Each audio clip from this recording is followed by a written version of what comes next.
चलो जूम करते हैं। Where is pen, red colour का, ठीक है। Smoke consist of ash particle with अच्छा which acquire terminal velocity under influence of buoyant force and gravity very quickly after coming out of flame. अच्छा, जैसे ही flame से बाहर आते हैं तो ये टर्मिनल वेलोसिटी वो कर लेते हैं, ठीक है। If steam engine of a train moving with constant velocity v not releases smoke when wind is stationary. ठीक है भाई, मतलब हो क्या रहा है, अगर इस पहले प्रॉब्लम को समझते हैं फिर ऑप्शन में जाते हैं। ये ट्रेन है, ये स्मोक निकाल रही है। स्मोक निकल रही है तो एक पार्टिकल के ऊपर, ठीक है, दो चीजें लगना चालू हो गई। एक हो गया बायोन फोर्स। बायोन फोर्स में कब लगेगा, जब वो एयर में है। ठीक है, एयर में है तो ऊपर की तरफ मान लो उसको लग गया बायोन फोर्स, एफ बी लग गया।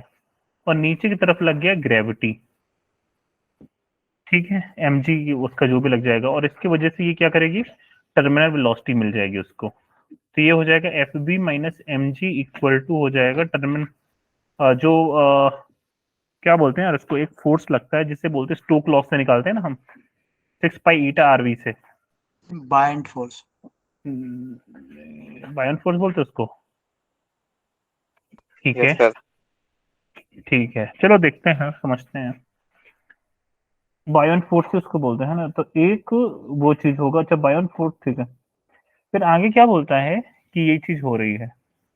If steam engine of train moving with constant velocity releases smoke when wind is stationary, wind नहीं चल रही है तब क्या होगा। देखो दो चीजें होंगी मुझे लगता है।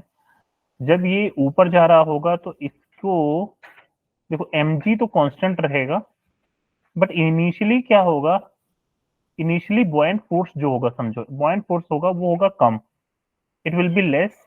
बट स्लोली मेरे ख्याल से ये होगा इंक्रीज, इंक्रीज करेगा। ये बात समझ में आ रही है सबको। Yes sir. क्यों हो रही है ऐसा, क्यों हो रहा है, इसका रीजन समझो। इसका रीजन ये होता है, स्मोक पार्टिकल है। अगर ये स्मोक पार्टिकल, इसका टेम्परेचर है अभी मान लो अगर ये 200 डिग्री सेल्सियस है, स्लोली स्लोली स्लोली जैसे जैसे ये ऊपर राइज करेगा, इमिडिएटली क्या करेगी, चारों तरफ की एयर होती है कूल, तो ये हो जाएगा धीरे धीरे कूल डाउन कर जाएगा। समझ गए, ये धीरे धीरे इसका टेम्परेचर डाउन होगा और साथ ही साथ एयर रेजिस्टेंस भी अप्लाई होना चालू हो जाएगा, तो ये वैल्यू स्लो डाउन हो जाएगी, but MG will remain same. Option देखते हैं क्या है। Smoke trail would be vertical and smoke particle would be traveling vertically as seen from ground। एक minute, smoke trail will be vertical, मतलब smoke की जो पीछे की चीजें होती है वर्टिकल होंगी, और small particle will be travelling vertically as seen from ground. नहीं, बिल्कुल ये गलत ऑप्शन लग रहा है मुझे। इसका रीजन क्या है समझो। मान लीजिए आप इस फ्रेम में बैठे हैं और आप यहाँ पे खड़े होकर देख रहे हैं, यहाँ पे खड़े होकर देख रहे हैं, तो अगर ये कांस्टेंट वेलोसिटी से आगे मूव कर रही है तो स्मोक पार्टिकल का पैटर्न कुछ ऐसा बनेगा। ये चीज समझ रहे हो, यस सर। है ना, ये चीज समझ में आ रही है ना। क्योंकि देखो अभी ट्रेन ऐसा, इसको रब करके 2 मिनट बताता हूँ मैं इसको और अच्छे से। ये ऑप्शन तो तुम डायरेक्टली इरेज कर सकते हो। कैसे कर सकते हो बच्चा, देखो ट्रेन मान लो x इक्वल टू 0 पे है, तो ये गैस पार्टिकल छोड़ी होगी, तो ये पार्टिकल कहीं यहाँ कहीं कुछ होंगे जो धीरे धीरे धीरे धीरे ऊपर जा रहे हैं। फिर जब ये कांस्टेंट वेलोसिटी से यहाँ पहुंचेगी तो ये पार्टिकल यहाँ पे छोड़ेगी, फिर यहाँ जब पहुंचेगी तो ये पार्टिकल यहाँ पे छोड़ेगी, तो तुम्हें पैटर्न कुछ ऐसा दिखेगा मुझे लग रहा है। ये बात समझ में आ रही सबको, यस सर। है ना। आप ये समझो ना, एक पार्टिकल ऊपर गया, फिर दूसरा वो 1 मीटर गई होगी, थोड़ा सा आगे भी गई होगी तब छोड़ी होगी, फिर वो आगे गई तब छोड़ी होगी, तो उनका पैटर्न जो होगा that will be something parabolic बनेगा, ना कि स्ट्रेट लाइन बनेगा। तो सिंपल सी बात है, अगर तुम बाहर खड़े हो उसी प्लेन में, तुम बाहर खड़े हो, तो तुम जब तुम देखोगे तो ये पैटर्न तुम्हें ऐसा नहीं दिखाई देगा, तुम्हें ये पैटर्न कुछ ऐसा दिखाई देगा। ये बात समझ में आई, यस सर। क्लियर है ना, इसमें कोई डाउट तो नहीं है। दूसरा चलते हैं, दूसरापन देखते हैं, दूसरा क्या है। फिर smoke trail would B at an acute angle to horizontal and smoke particle would be traveling along smoke trail। Acute angle, देखो एक्यूट एंगल अगर ये बोल दे तो ये एक्चुअल में बना तो रहा है, एक मिनट, एक्यूट एंगल कौन कौन से एंगल होते हैं यार? 3 एंगल होते हैं ना, एक एक्यूट होता है, एक राइट एंगल होता है और एक ऑब्ट्यूज होता है, यही होता है सर ना? हाँ। सर ये स्मोक ट्रेल का मतलब क्या होता है, ये समझ में नहीं आया। स्मोक ट्रेल देखो, तुमने देखा होगा नॉर्मली कि जो धुआं उड़ता है उसे हम बोलते हैं स्मोक ट्रेल। जैसे तुमने देखा होगा कि जब मिसाइल उसाइल जाती है आसमान में, है ना, तो जब मिसाइल आगे निकल जाती है तो पीछे वो क्या करती है, बहुत सारे वो छोड़ जाती है, व्हाइट व्हाइट कलर का पैटर्न छोड़ जाती है, तुमने फील किया होगा, देखा है कभी आपने? यस सर, वाइट ऐश होती है। हाँ, जो व्हाइट ऐश होती है उससे बोलते हैं स्मोक ट्रेल होती है मतलब। ठीक है, देखो आगे क्या बोल रहा है, smoke trail would be an acute angle to the horizontal, okay, और smoke particle would be traveling along the smoke trail। नहीं, ये गलत है ऑप्शन। ये चीज समझ में आई तुम्हें? एक्यूट एंगल बनाएगा कि ऑब्ट्यूज बनाएगा? अगर ऑब्ट्यूज बोलता तो मुझे समझ में भी आता। देखो, ट्रेन जा रही है ऐसे, गैस पार्टिकल तुम्हारे कुछ उड़ रहे हैं ऐसे, समझ में आया कि नहीं? Yes sir. है ना? तो अगर तुम देखो तो हॉरिजॉन्टल से भाई एक्यूट एंगल नहीं बन रहा है, ये तो 90 प्लस थीटा का बन रहा है भाई, ऑब्ट्यूज एंगल बन गया। तो ये ऑप्शन भी मुझे समझ में नहीं आ रहा है। और smoke particle will be travelling along the smoke trail, ठीक है, अगर ये ऑब्ट्यूज बोलता तो बिल्कुल मुझे सही हुई ऑप्शन सही हो जाता।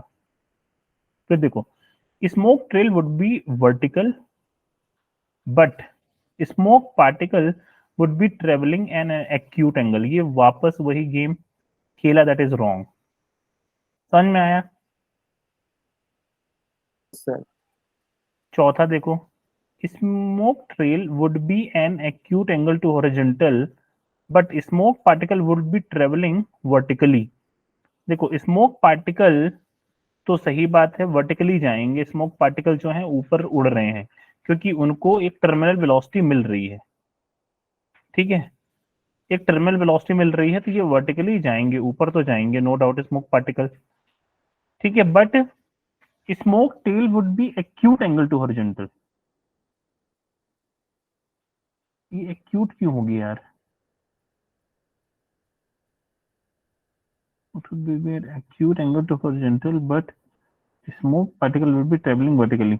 देखो, ये पार्ट तो सही है, स्मोक पार्टिकल जो होंगे वो ट्रेवल करेंगे ऊपर की तरफ ही जाएंगे, एक वर्टिकली कांस्टेंट वेलोसिटी से, टर्मिनल वेलोसिटी से, ये ऊपर जा रहे हैं, ठीक है।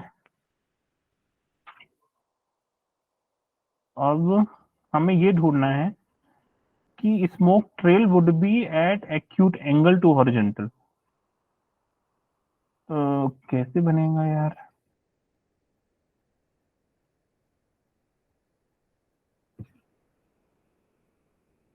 इस ऑप्शन में ये पार्ट तो सही है, देखो, स्मोक पार्टिकल जो है वर्टिकली जाएंगे, smoke particle will be traveling along the smoke trail। acute angle, smoke trail will be acute to horizontal and smoke particle will be traveling along smoke trail, ये नहीं होगा। देखो, ये पार्ट तो सही है ना, क्योंकि पार्टिकल भाई ऊपर ही उड़ेंगे।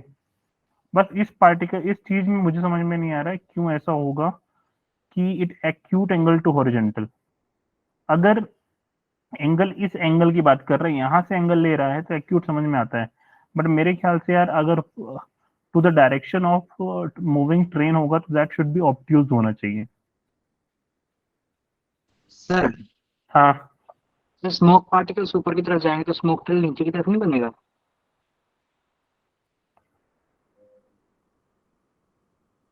नीचे की तरफ बनेगा मतलब कैसे? सर अभी आपने कहा ना कि जो स्मोक ट्रेल होती है कि वो वाइट है जैसे समथिंग होता है, हम्म तो अगर स्मोक पार्टिकल्स ऊपर की तरफ जा रहे हैं, हैवी हम्म। पार्टिकल्स ऊपर की तरफ जा रहे हैं, तो लाइट पार्टिकल्स ऑब्वियसली नीचे की तरफ आएंगे। नहीं, लाइट पार्टिकल ऊपर की तरफ जा रहा है ना, स्मोक पार्टिकल तो लाइट हुआ एयर के कंपैरिजन में, तभी तो ऊपर जाएगा ना, वो डेंसिटी उसकी कम होगी। सर लेकिन स्मोक ट्रेल तो नीचे की तरफ आना चाहिए ना। ठीक है, तो सर फिर अगर नीचे की तरफ आएगा तो ये हॉरिजॉन्टल के साथ एक्यूटी एंगल बना रहा है। मैंने तो ये सोच के इसका आंसर ही लगाया था। ठीक है, नहीं ये पार्ट यार, ये पार्ट सही बताऊं तो मुझे भी समझ में नहीं आ रहा है, बट ये पार्ट बिल्कुल सही है, देखो smoke particle will be travelling vertically, ये ऊपर जाएंगे, नो डाउट ये ऊपर ही जाएंगे, क्योंकि एक टाइम पे एक पार्टिकल मान लो निकला तो उसका ट्रेन से कोई लेना देना, ट्रेन कहाँ पे है, वो उसको टर्न में वेलोसिटी मिल जाएगी, तो आप स्लोली स्लोली क्या करेंगे, ये ऊपर ही उड़ेगा, है ना, इनकी डायरेक्शन ये होगी। तो मैं इसके बेसिस में ये बोल सकता हूँ कि ये ऑप्शन सही है। मुझे ये चीज बिल्कुल नहीं समझ में आई यार, ये क्यों होगा ऐसा सही में, इसको मैं एक बार अब देखना पड़ेगा मुझे, फिर बता पाऊंगा मैं क्यों ऐसा हुआ। समझ गए? ठीक है, सर क्योंकि गलत ऑप्शन, गलत चीजें बताना सही नहीं होता है, तो इस चीज को मुझे रीजन एक बार देखना पड़ेगा, then only I can tell you why ये रीजन है, मतलब smoke trail would be acute angle, ये क्यों होगी। ठीक है, सर हाँ तो एक बार मैं देख लूंगा, फिर मैं तुम्हें बताऊंगा, तो वो सही रहेगा, otherwise that is no use बच्चा, ये सही नहीं होता। चलिए, ये वाला क्वेश्चन बनाया आपने, ये क्या क्वेश्चन है भाई, अ प्लेन ट्रेपेजियम, अच्छा, is in a plane containing principal axis of lens, ठीक है, its real image is formed, the image is the shape of a square, the side length of a square will be, मतलब एक side की length क्या होगी, बताओ भाई।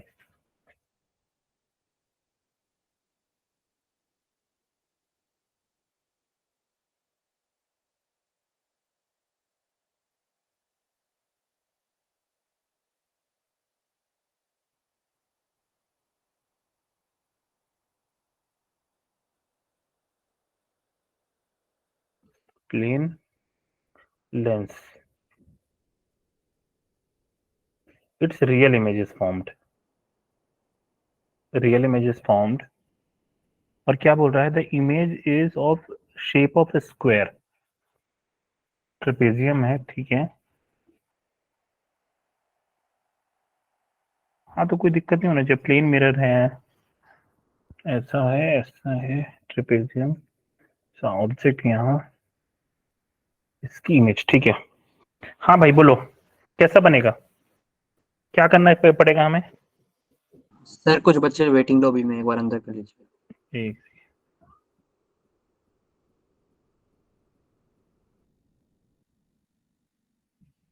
बोलो भाई कैसे करेंगे इसको, हाइट निकालेंगे। कैसे हाइट निकाल के, यहाँ पे plane containing principal axis of lens, ठीक है, इसकी रियल इमेज बन रही है, तो अगर रियल इमेज बन रही है तो सबसे पहले बात है कि ये हमें कॉन्वेक्स लेंस चाहिए, ठीक है, ये प्रिंसिपल एक्सिस हो गया इसका, और ये रखा हुआ है कुछ ऐसे, ठीक है, अब एक सेकेंड, इसकी हाइट 3 है, ये 1 है, 3 1, और ये सेंटर के अबाउट, प्लेन इसका सेंटर है, समझ गया मैं। देखो देखो, ये क्वेश्चन आसान बन गया है, इसकी रियल इमेज बन रही है, और एक चीज पूछ रहा है हमसे कि, वेरी इंपॉर्टेंट है, क्या बन रहा है कि एक स्क्वायर बना रहा है, बताओ भाई क्या करेंगे हम। देखो सिंपल सी बात है, पहली बात तो हमें ये चीज समझना है, अगर रियल इमेज बना रहा है और तो ये जो प्लेन, इसका प्लेन होना चाहिए, फोकस समथिंग यहाँ होनी चाहिए, और ऐसे समझ लो ये जहां रखा हुआ है इसका सेंटर ऑफ कर्वेचर यहाँ होना चाहिए, ठीक है, क्लियर है सबको। देखो समझो ध्यान से प्रॉब्लम क्या हो रही है, प्रॉब्लम ऐसी है कि ये जो मिरर है ये कुछ ट्रेपेजियम शेप का है, ऐसे शेप का है, ये 3 है, ये 1 है, और अगर इसका ये सेंटर है, इस सेंटर से बाहर की तरफ एक एक्सिस है, ये एक्सिस ऐसा मान लो, यहाँ ट्रेपेजियम रखा हुआ है, और यहां से क्या बन रही है, हमें रियल इमेज बन रही है, इन्वर्टेड है कि नहीं है, चलो इन्वर्टेड से कुछ लेना देना नहीं है, तो हमें पता करना है कि जो इसकी रियल इमेज बनेगी, इसकी ये स्क्वायर है, तो उस स्क्वायर की साइड क्या होगी, समझ गए।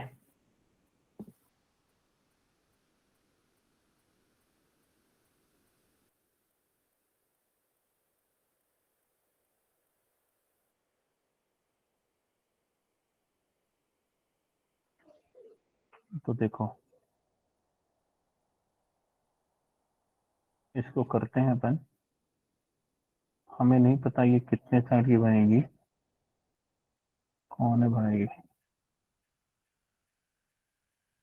देखो ये हो गया तुम्हारा फोकल लेंथ, ठीक है। हमें नहीं पता कि ये वैल्यू इसकी फोकल लेंथ कितनी है, तो हम एक बार क्या करते हैं, मान लो इसको f मान लेते हैं, और इसकी इमेज जो बनेगी वो यहाँ मान लेते हैं कि फॉर एग्जांपल ये जो लेंस रखा हुआ है इसका सेंटर ऑफ कर्वेचर मान लो यहाँ पे रखा हुआ है, तो हमें मिलेगी एक इन्वर्टेड इमेज।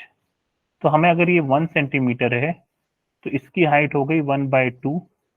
तो एक बार देखो क्या हो जाएगा, एक बार हमें जो मिलेगा u की वैल्यू हो जाएगी f प्लस,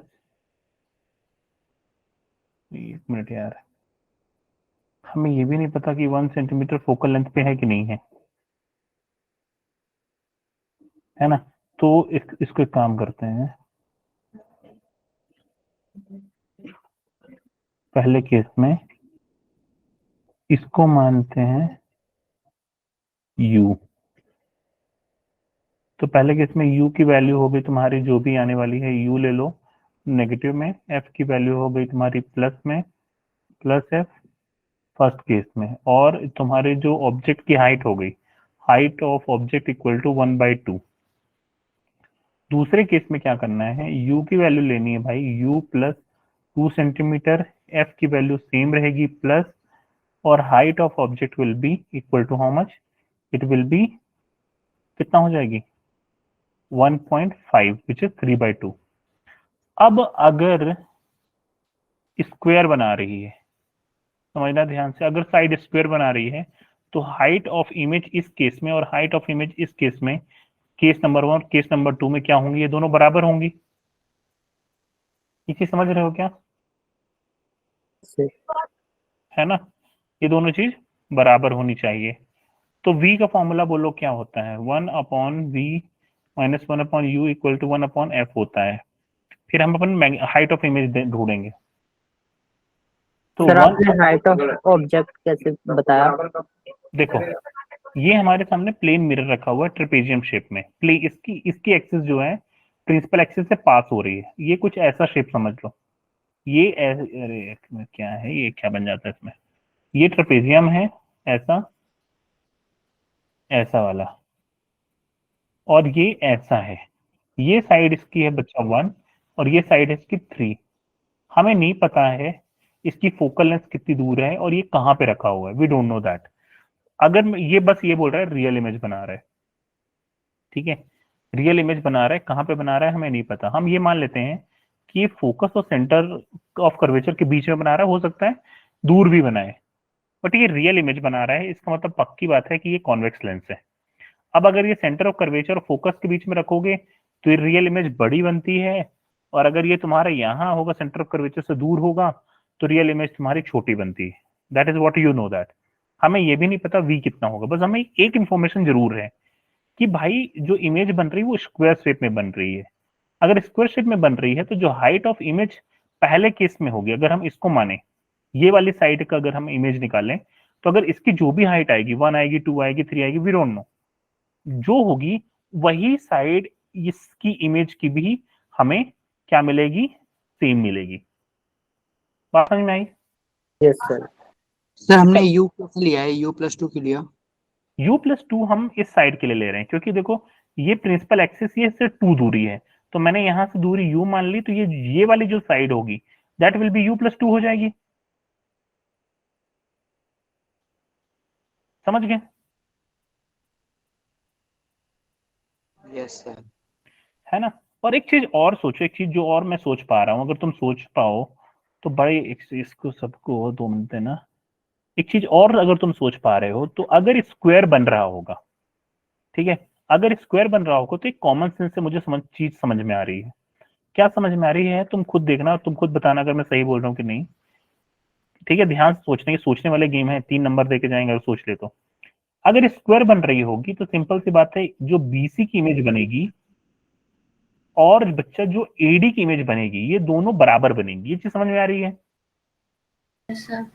सर। तो उस केस में क्या हो रहा होगा, जो मुझे लग रहा है, जो मैं फील कर पा रहा हूँ, उस केस में क्या हो रहा है, बीसी की जो साइज है वो इंक्रीज होनी चाहिए और एडी की साइज डिक्रीज होनी चाहिए। चीज समझ में आ रहा है?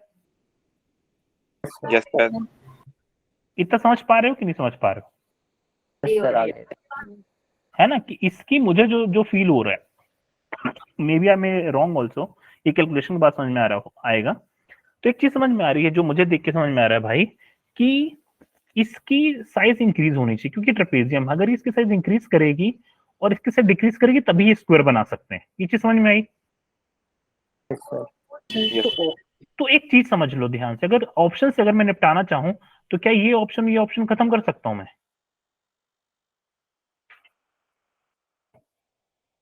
सर आया चीज समझ में कि नहीं आया? बोलो भाई।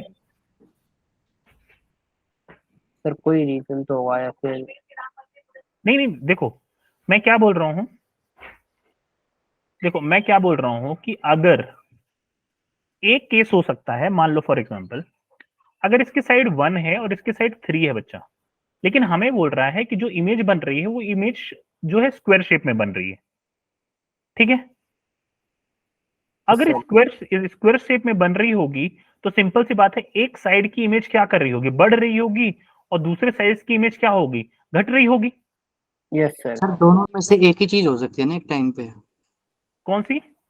दोनों सर आ चीज गया। चीज हो सकती है ना सर एक टाइम पे, या तो बढ़ रही होगी इस तरफ वाली या उस तरफ वाली घट रही होगी, दोनों एक नहीं नहीं साथ नहीं होंगे। नहीं नहीं, दोनों ही हो रही होंगी सेम टाइम पे, सेम टाइम पे दोनों होंगी तभी ये हो सकता है। अदरवाइज सोचो, अगर ये बढ़ जाए और ये भी बढ़ जाए, ठीक है, दोनों ही बढ़ जाए तो क्या स्क्वायर मिलेगा?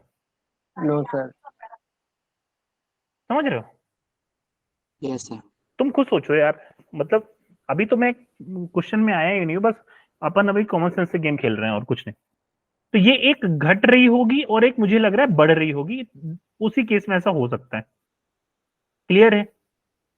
और देखो यस इसको, सर। अब मैं तुम्हें ये भी बता सकता हूं, अगर इतना मैं सोच ले गया हूं, ठीक है, तो मैं तुम्हें ये भी बता सकता हूं कि कैसे बन रहा होगा, गेम कैसे हो रहा होगा। देखो, ये फोकस होगा, और जो विच आई कैन फील इज कि यहां कहीं सेंटर ऑफ कर्वेचर लाई कर रहा होगा, और हमने कॉन्वेक्स लेंस में पता है कि फोकस से इधर रखी हुई इमेज जो भी होती है वो हमें रियल इमेज देती है।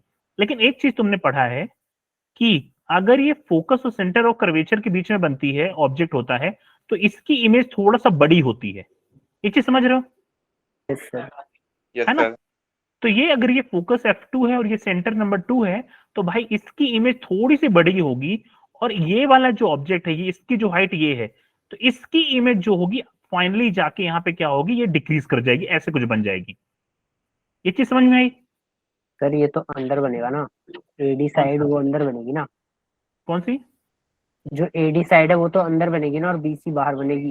हाँ वही है। इसकी इमेज ऐसे मान लो कि ये तुम्हारी A डैश D डैश हो गई, ठीक है, और ये तुम्हारी B डैश और C डैश हो गई। ये चीज समझ पाए कि नहीं समझ पाए? यस सर आ गए। है ना? तो देखो, दो ऑप्शन तो तुमने ऐसे उड़ा दिए।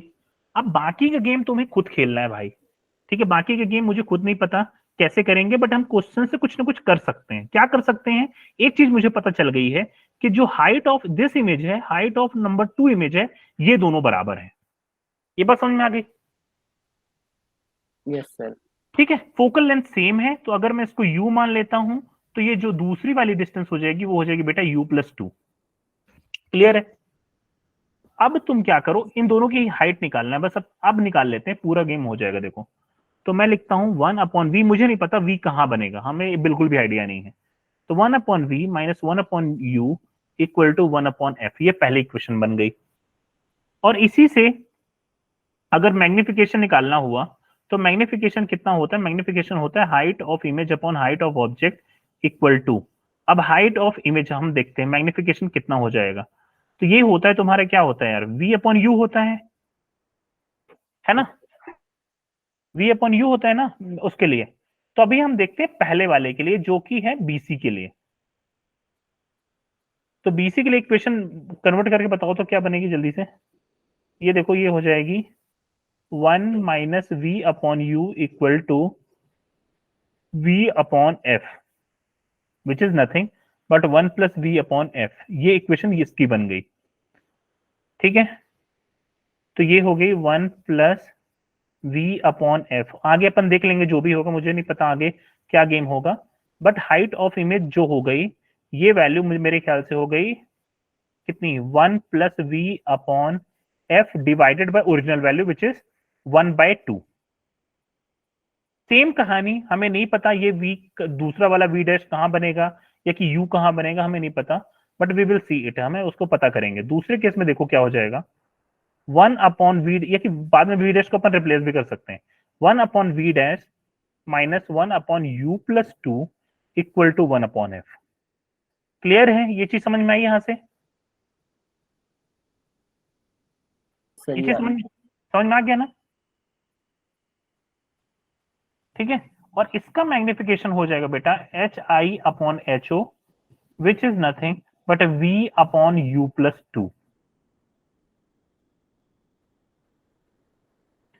एक सेकेंड, कोई लॉबी में है क्या? एक सेकेंड, हाँ सर।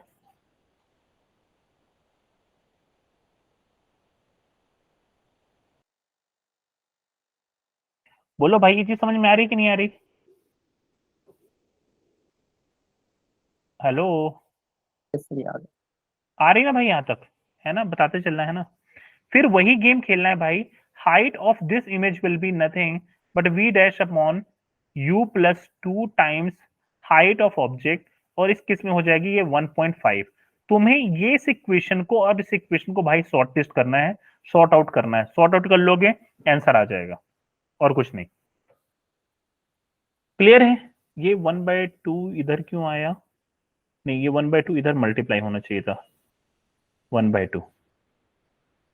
ठीक है, तो देखो ये इक्वेशन कितनी बन गई, 1 प्लस पहले वाले का v upon F times 1/2 equal to v dash upon u plus 2 times 1.5। इसको निपटा दो तो ये बचा 3 आ गया, तो ये 3 टाइम्स इक्वेशन बन जाएगी, 1 plus V upon F equal to 3 times V dash upon u plus 2, u plus 2। इसको अपन खत्म कर, इसको अपन निपटा भी सकते हैं। देखो क्या ये वैल्यू क्या हो जाएगी, इसको अपन उस फॉर्म में लिखते हैं, तो ये हो जाएगी 1 upon V dash minus 1 upon U plus 2 equal to 1 upon F. अगर u प्लस 2 से किसे v डैश से मल्टीप्लाई करना है ना, किसे, हाँ v डैश से, तो ये हो जाएगा 1 minus V dash upon U plus 2 equal to V dash upon F. ये देखो v डैश वही फॉर्म आ गया basically, 1 plus V upon F equal to वही वाली कहानी बन गई तुम्हारी, v डैश अपॉन कितनी, v dash plus F plus 1 हो गई। अब देखो v, और यहां से तुम रिलेशन बना सकते हो 1 plus V upon F equal to 3 plus 3v times upon F. इसको सॉल्व कर लो, जो भी वैल्यू आएगी तुम इसको बना सकते, इसको और फर्दर सॉल्व किया जा सकता है। इक्वेशन समझ में आया, फॉर्मेशन कैसे करना है? ठीक है, यस सर। इक्वेशन समझ में आया कि नहीं आया? थोड़ा थोड़ा है ना? तो भाई यही गेम है और कुछ नहीं है, यही हमें खेलना था। अब आपने बेसिकली दोनों की हाइट्स को इक्वल रख दिया है ना? हाँ, दोनों की हाइट को इक्वेट किया है मैंने, और कुछ नहीं। ठीक है, और फिर उसके बाद सॉल्व किया है। तुम यहां से एक चीज और कर सकते हो, जैसे तुम ना, अब देखो तुम्हारे पास, तुम्हें एक चीज समझ में आ गई कि ये चीज होगी, फिर फाइनली तुम क्या कर सकते हो ना, तुम ये भी निकाल सकते हो यार, कि जैसे मान लो तुम ऑप्शन से चले जाओ, अगर तुम्हें लग रहा है ये काम टफ है तो तुम ऑप्शन से चले जाओ कि 2 ऑप्शन तो तुम्हें समझ में आ गए कि ये नहीं हो सकते। अगर ये नहीं हो सकते तो इनमें से 2 ऑप्शन होंगे, या कि बी होगा या कि ए होगा। समझ गए? सर 2 भी नहीं हो सकता हो सकता है, हमें नहीं पता, टू भी, वही तो मैं बोल रहा सर। हूँ। जो उसकी जो विड्थ आएगी वो हम्म 2 से तो चेंज होगी ना, 2 तो नहीं होगी, क्योंकि सर 2 तो ए डी और बी सी का डिस्टेंस है। हम्म, ठीक है, वो भी तो मतलब यहाँ से वो भी लेके, तो कंप्रेस होगा। हाँ बिल्कुल, यहाँ से लेके यहाँ के तो बीच की दूरी है 2 सेंटीमीटर, बिल्कुल। वो 2 तो बन ही नहीं सकती, मतलब हाँ, उसकी साइड, तो अगर, अंदर की साइड। बिल्कुल बिल्कुल बिल्कुल बिल्कुल सही बात है। तो सही, ये भी चीज सही बंदे ने बोली कि जब ये ऑब्जेक्ट यहाँ पे होता है तो ये क्लोज टू इसके बनती है, इसके इमेज के आसपास बनती है, तो ये इसके और पास में चली जाएगी, तो अगर ये ओरिजिनल 2 है तो ये विड्थ इसकी और डिक्रीज कर जाती है ना। तो ये ऑप्शन भी देखो, इस लॉजिक से तुम इस ऑप्शन को भी निपटा सकते हो। तो तुम्हारे पास बचा देखो ऑप्शन नंबर ए। समझ में आया कि नहीं? सर आ गया। Yes sir. है ना। तो देखो अभी हम कैलकुलेशन सही भी नहीं किए। कैलकुलेशन पता नहीं कौन सी इक्वेशन बनेगी, मुझे भी नहीं पता कौन सी बनानी पड़ेगी, इसको ट्रायल एरर करके हमें बनाना पड़ेगा, ठीक है। क्योंकि ये क्वेश्चंस तुम एलएन से उठा के लाओ, ये कभी मैंने सॉल्व भी नहीं किए, ठीक है। आईआईटी वगैरह के तो आदमी सॉल्व कर लेता है, बट लॉजिक अगर तुम ध्यान से सोचो तो यही लॉजिक लग रहा है। समझ गए? अब देखो तुम थोड़ा सा दिमाग लगा लेगा, तुम्हें 3 नंबर मिल गया भाई। क्लियर है? Yes sir. चलो, तो ये गेम था, है ना। आगे आगे समझते हैं। एक पैराशूट है descend uniformly at speed of 8 metre per second in calm weather. ठीक है भाई, डिसेंड यूनिफॉर्मली स्पीड हो रहा है। What will be terminal velocity of parachute if there is 6 metre per second cross wind in horizontal direction? कौन आया यार? B option sir. कितनी? बी ऑप्शन सर 10 हो जाएगी। कैसे? सर वो जो रिवर प्रॉब्लम लगाते थे वही वाला, 8 इधर जा रही है और 6 क्रॉस में है, तो दोनों का रिजल्टेंट 10 आ जाएगा। ठीक है, सबने यही किया है क्या? सर देखो सिंपल सी बात है, तो मतलब तुम ये बोल रहे हो, ठीक है, ये भी सही है। 8 मीटर पर सेकेंड से ये नीचे उड़ रहा है, नीचे आ रहा है। अब इसको मिल गई विंड, विंड इसको अपनी तरफ लेके जाएगी, तो पैराशूट की जो नेट रिजल्टेंट वेलोसिटी हो जाएगी वो 10 हो जाएगी। अब पैराशूट वर्टिकली यूनिफॉर्म वेलोसिटी से ना डिक्रीज करके वो क्या हो सकता है, ऐसा हो सकता है। इसका आंसर क्या दे रखा है? यही है सर, 10 है। 10 है, सर ठीक है फिर, ठीक है, फिर कोई दिक्कत है ही नहीं यार, है ना। तो ये हो गया तुम्हारा 8, ये हो गया 6, 6 और 8 मिला के तो हो गया 10। तो ये इसी वेलोसिटी से धीरे धीरे नीचे आ जाएगा। बढ़िया, सही है, आसान आसान क्वेश्चन दिया इन्होंने यार। फिर आगे चलते हैं। ये question, a particle of charge q mass m in unit, ये सबसे बन गया है क्या? अगर ये बन गया हो तो फिर आगे बढ़ेंगे अपन, ये बताना पड़ेगा, डिस्कस कर लें। सर डिस्कस कर डिस्कस कर लें क्या? चलो देख लेते हैं। पार्टिकल का चार्ज m है और यूनिफॉर्म मैग्नेटिक फील्ड दे रखी है z डायरेक्शन में, ठीक है। इनिशियल पोजीशन दे रखा है x y और 0 0 0 है। Magnitude of momentum particle p not है। If particle is so projected that it crosses a point x equal to p not upon q upon v। अच्छा, x direction में यहाँ और y direction, मतलब basically क्या हो रहा है, जो पार्टिकल है हमारा x डायरेक्शन में ही मूव कर रहा है। So what is the time after which it reaches this point?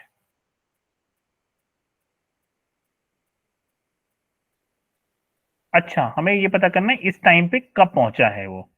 ठीक है भाई, तो ये तो आसान प्रॉब्लम लग रही है मुझे यार। देखो देखो, ये हो गया x, ये हो गया y और ये हो गया तुम्हारा z। एक प्लस चार्ज पार्टिकल है, इनिशियली वो यहां पे था, ठीक है। इनिशियली भाई साहब हमारे यहाँ पे थे, प्लस q यहाँ पे थे। अब आपसे बोल रहा है कि ये जो है ये पार कर रहा है, यहाँ कुछ पार्टिकल है, ये पार्टिकल हो गया तुम्हारा p not upon q into B not. तो what is the time after which it reaches this point? तो हमें टाइम पता करना है। देखो अब देखो ये मूव कैसे करेगा। अगर ये प्लस चार्ज है, मैग्नेटिक फील्ड जेड डायरेक्शन में है, ठीक है। और एक मिनट, क्या है, पार्टिकल चार्ज की image uniform magnetic field, initial position of the particle इतना, मैग्नीट्यूड ऑफ मोमेंटम। अच्छा, इसके पास मोमेंटम है, ठीक है। तो मोमेंटम है तो क्या फॉर्मूला होता है यार, क्यू बी इक्वल टू होता है क्यू वी बी, ठीक है। तो आप क्यू से क्यू को निपटा दो, नहीं एक मिनट यार, एक मिनट, ये वाला फॉर्मूला नहीं लगेगा, हमें चाहिए पोजीशन पता करनी, मतलब ये सर्कुलर मोशन तो करेगा। देखो सिंपल सी बात है, क्योंकि इसके पास मोमेंटम दे रखा है। बी दे रखा है, वो बी नॉट की वैल्यू है। कौन सी? ये जो हाँ मैं बी बी नॉट, दे रखा बी इक्वल टू, हाँ बी की वैल्यू दे रखी है 0.2 टेस्ला। देखो और अगर ये सर्कुलर मोशन करेगा तो ये P naught by Q B naught, ये तो नहीं हो सकता R equals to M B by Q B. देखते हैं, M B square by R equal to होता है क्यू वी बी, यही होता है ना। सर तो आर का हो गया, देखो वेलोसिटी से वेलोसिटी खत्म हो गया, तो एम वी अपॉन क्या हो गया तुम्हारा यार, Q B. Q B equal to हो गया आर, यही हुआ ना। सर तो एम वी क्या है, मोमेंटम हो गया, इनिशियल मोमेंटम हो गया अगर इसका वेलोसिटी है तो पी अपॉन क्यू बी हो गया, देखो इक्वल टू आर हो गया। समझ गए, ये चीज समझ में आई कि नहीं आई? सर ये तो दे ही रखा है। हाँ ये तो दे ही रखा है, वो नहीं वो तो ठीक है, बट एक चीज समझो तुम, ये क्या है, इसका आर रेडियस है एक्चुअली में, ठीक है, क्यू अपॉन वी हो गया, इसका ये रेडियस दे दिया इसका। अब हमें पता करना है कि ये यहाँ पे पहुंचेगा कब। सर इसको पार्टिकल को हमने प्रोजेक्ट कैसे किया इसके बारे में तो उन्होंने ज्यादा कुछ बताया ही नहीं। हाँ अगर बी हमारा जेड में है और हम एक्स में जा रहे हैं, मतलब परपेंडिकुलर मान के चलते हैं तो सर्कुलर बनाएगा, और सिर्फ सर्कल बनाएगा तो वो आगे तो पहुंच नहीं रहा, इसलिए उसको वो पिच वाला पाथ करना पड़ेगा, मतलब जिसमें पिच बनती है स्प्रिंग जैसा। हम्म। तो उसके लिए कम से कम एंगल चाहिए होता है, उसमें वी जो होता है हमारा वी कॉस थीटा लगता है शायद।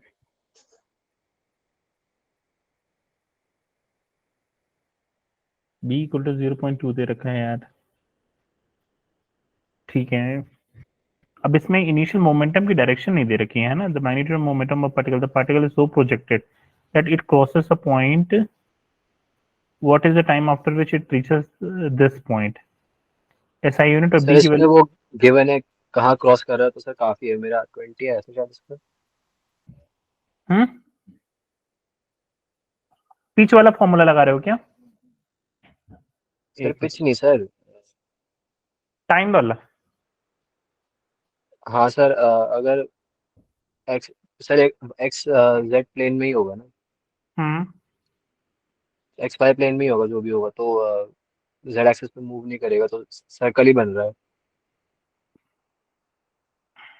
तो सर सर्कल आगे जाएगा। अरे अरे नहीं, भाई ये तो आसान हो गया, रुको रुको एक मिनट, लेकिन पोजीशन इसकी बोली है 0, देखो इसका अपन ने रेडियस निकाला तो ये आया P not upon Q B आ रहा है, ये इसकी रेडियस है।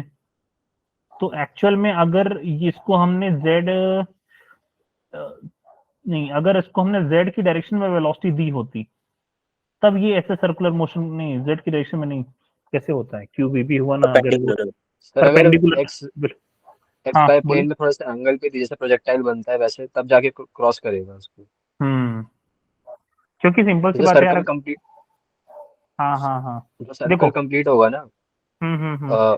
उसमें उसका कंप्लीट कर देंगे, तो फिर जो एंगल निकालेंगे उसके सेंटर से पॉइंट तक एंगल निकालेंगे, और फिर टाइम पीरियड वाला फॉर्मूला यूज करेंगे। एक मिनट, क्यू फोर्स लग रहा है, फोर्स हमें हमें चाहिए उसको यहाँ पे घुमाना है। हाँ तो देखो एक चीज समझ जाओ, अगर मैग्नेटिक फील्ड जेड में है तो फोर्स उसको लगना चाहिए जेड, पार्टिकल का प्रोजेक्शन होना चाहिए इधर, ठीक है। तो एक बात तो समझ में आ रही है यार, एक चीज डिस्कस करने के बाद ध्यान से देखो, जो इसकी रेडियस आई, ठीक है, व्हाट वी फाउंड इज कि इसकी रेडियस आई, ठीक है, जो रेडियस की वैल्यू आई वो P not upon I Q into B not आई।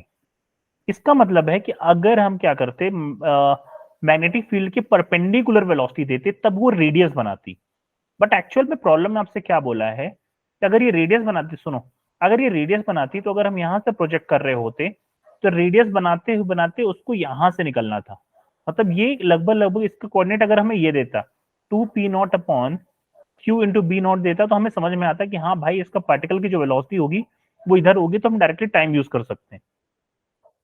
सही बात है कि नहीं, है ना। तो इसका मतलब एक चीज तो समझ में आ गई हमें कि भाई पार्टिकल का प्रोजेक्शन जेड के परपेंडिकुलर नहीं हो रहा है, ये किसी एंगल पे हो रहा है। क्लियर है? अब देखो, अगर इसका प्रोजेक्शन उस पे हो रहा है तब हमें क्या करना है, तब हम ये निकाल सकते हैं, एक चीज समझ में आप कर सकते हो कि अगर मान लो ये किसी एंगल से जा रहा है तो एंगल से जाते जाते ये ऐसे सर्कुलर मोशन करेगा, ऐसे से करेगा और करते करते करते करते हमें इस ये पॉइंट से मिलेगा। तो इस पॉइंट से हमें ढूंढनी पड़ेगी भाई पिच इसकी, ठीक है। तो पिच हमें पता चल जाएगी इसके वेलोसिटी के कॉस कंपोनेंट, या कि जो भी मान लो वेलोसिटी के कौन सा कंपोनेंट यार, पैरेलल कंपोनेंट टाइम से, और यहां से हम इस टाइम को निकाल सकते हैं। यही बात है यस सर। है ना। हम यहां से इसकी वैल्यू हम निकाल सकते हैं कि भाई ये पॉइंट, ये कोऑर्डिनेट इसको वो करेगा।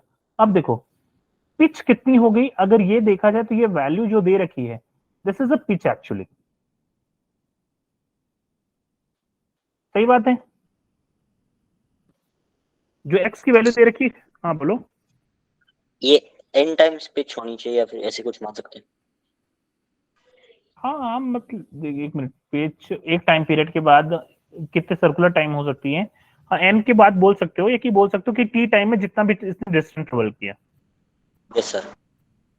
है ना, वो चीज है। इसको मिटा देते हैं। अब हमें ढूंढना है भाई एंगल। एंगल कैसे मिलेगा?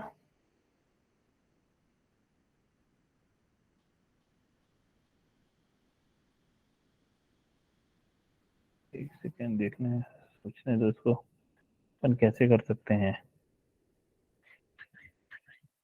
एंगल बताओ कैसे ढूंढेंगे?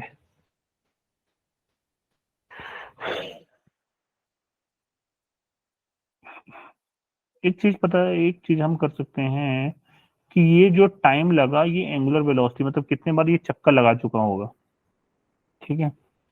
तो कितने बार ये चक्कर लगा चुका होगा तो हमें यहाँ से फिर पता चल जा सकती है। एक मिनट रुको यार, सोचने दो पहले क्या हुआ। टाइम पीरियड निकालने का क्या फॉर्मूला होता था?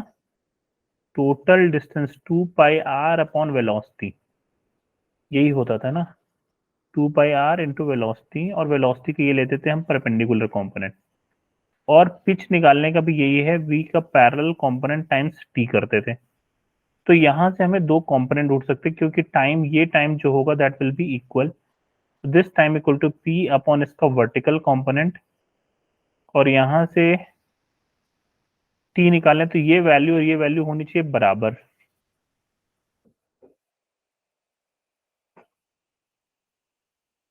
टू पाई आर अपॉन ये v dash should be equal to p upon ये value.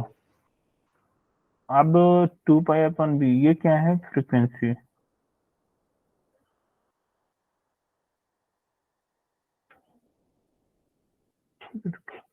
What is the time after which it reaches this point, m/q दे रखा है।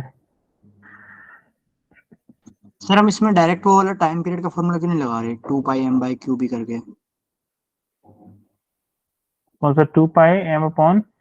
qb, यार ये वाला फॉर्मूला हम इसमें यूज क्यों नहीं कर रहे?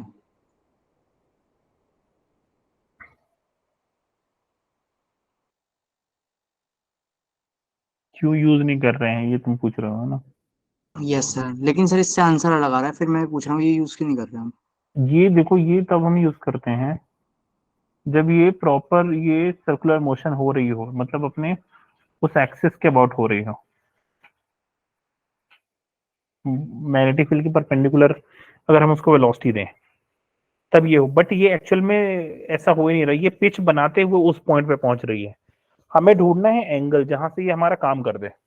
सर हम इसमें रेंज का फॉर्मूला लगा सकते हैं, अगर हम प्रोजेक्टाइल मोशन के उससे देखें तो इसकी जो रेंज जो सर p0/qb0 है, एक्स एक्सिस पे इतना चला है और ये ओरिजिन से निकला, तो हम वहां से थीटा निकाल सकते हैं, ऐसा कुछ कर सकते हैं? नहीं भाई, वो कहाँ है ऐसे नहीं उसके कर, लिए फिर? नहीं कर सकते, क्योंकि ये मैग्नेटिक फील्ड में रेंज नहीं कर रहा है, ये घूमते हुए आ रहा है। सर शायद जी भी नहीं ले पाएंगे मैग्नेटिक फील्ड में ना, हम जी नहीं ले पाएंगे हाँ, ये क्योंकि magnetic field, magnetic field free from gravity मानते हैं। बिल्कुल बिल्कुल बिल्कुल, ठीक है। तो वो केस तो भूल जाओ, वो तो नहीं लगेगा। इसमें हमें टाइम पीरियड ही ढूंढना पड़ेगा, और टाइम पीरियड का तरीका यहीं से निकलेगा, हमें एंगल ही ढूंढना पड़ेगा कुछ। रुको, P की वैल्यू दे रखी है बी नॉट इंटू जेड में दे रखी है।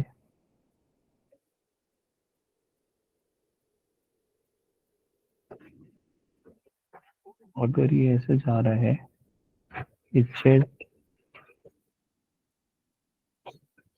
करके मूव कर रहा है किसी एंगल पे, और ये यहाँ पे पहुंच रहा है, तो पिच की वैल्यू तो इसकी ये हो गई, पिच की वैल्यू तुम्हारी हो गई वही सेम की value P not upon Q into we naught. इसकी वेलोसिटी हमें दे रखी क्या, नहीं दे रखी है, ठीक है, और हमें एम अपॉन क्यू दे रखा है। अब तो पिच इक्वल टू होता है तुम्हारा वेलोसिटी का पैरेलल कंपोनेंट इनटू टाइम। अगर मैं क्या करूं, यहाँ पे भी वेलोसिटी का पैरेलल कंपोनेंट इनटू टाइम, ये मेरी पिच के बराबर ही है। तो देखो एक बार m इंटू वी का यहाँ पे आएगा पैरेलल नहीं, एक मिनट, हाँ, parallel component upon M Q into B naught equal to ये वैल्यू टाइम्स टी। इससे इसको अगर मैं निपटा दूं, एम अपॉन क्यू दे रखा है क्या, कितना है 12 अपॉन पाई, और बी नॉट की वैल्यू कितनी दे रखी है 0.2। इसको सॉल्व करके बताओ तो यार कितना आ रहा है लगभग, ये हो जाएगा कितना 120 में तो 60 अपॉन पाई, 60 अपॉन पाई की वैल्यू लगभग लगभग कितनी हो रही है 19 पॉइंट समथिंग 19 पॉइंट समथिंग हो रही है ना। हाँ भाई, अब आया समझ में। देखो जो मैं सोच पा रहा हूँ, अगर बताना अगर मैं गलत हूँ तो नो प्रॉब्लम। देखिए ध्यान से, ध्यान से समझना। ये तो एक बात तो समझ में आ गई, ये किसी एंगल पे जा रहा है, और एंगल पे जाके ही वो ये क्या कर रहा है, ये जो एक्स का कोऑर्डिनेट है, एक्स का कोऑर्डिनेट है p not upon sorry q into B naught को टच कर रहा है। तो इसका मतलब हो गई ये इसकी पिच हो गई, एक्चुअली जो total distance travelled in T time हो गया। समझ गए, distance travel in T time जो भी है। अब अगर इसकी वेलोसिटी है तो वेलोसिटी के दो कंपोनेंट हुए, एक कंपोनेंट हो गया v का पैरेलल वाला कंपोनेंट, और एक हो गया v का परपेंडिकुलर कंपोनेंट। अगर हम देखें तो पिच जब हम निकालते हैं तो हम निकालते हैं v का perpendicular component into total time जितना लगा उसको, और ये वैल्यू तुम्हें दे रखी है अगर देखा जाए क्वेश्चन में तो q naught into B naught दे रखी है ना, यही दे रखी। और अगर हम इसको फर्दर ओपन करें, क्योंकि देखो ये पिच ही है एक्चुअल में, ये जो वैल्यू है पी नॉट, ये मोमेंटम अपॉन ये एक्स डिस्टेंस पे चलिए, अगर मैं इसको ओपन कर लूं तो टाइम्स टी इक्वल टू ये हो जाएगा m टाइम्स वेलोसिटी, ठीक है, का parallel component upon q into we not.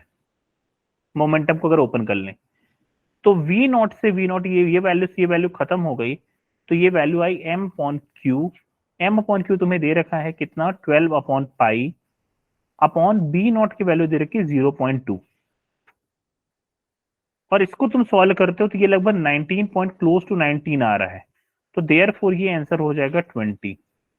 ये चीज समझ में आई तुमको कि नहीं आई? Yes sir. आई ना भाई? देखो यही पॉइंट है जो हमें पकड़ना था, वो चीज समझ में नहीं आ रही थी कि कौन सी प्रोसेस से होगा। ठीक है, देखो एक चीज तो तुम्हें पता है कि ये क्या करेगा, सर्कुलर मोशन करते हुए पिच बनाते हुए ऐसे से ट्रेवल करते करते करते करते वो यहाँ पे पहुंचेगा।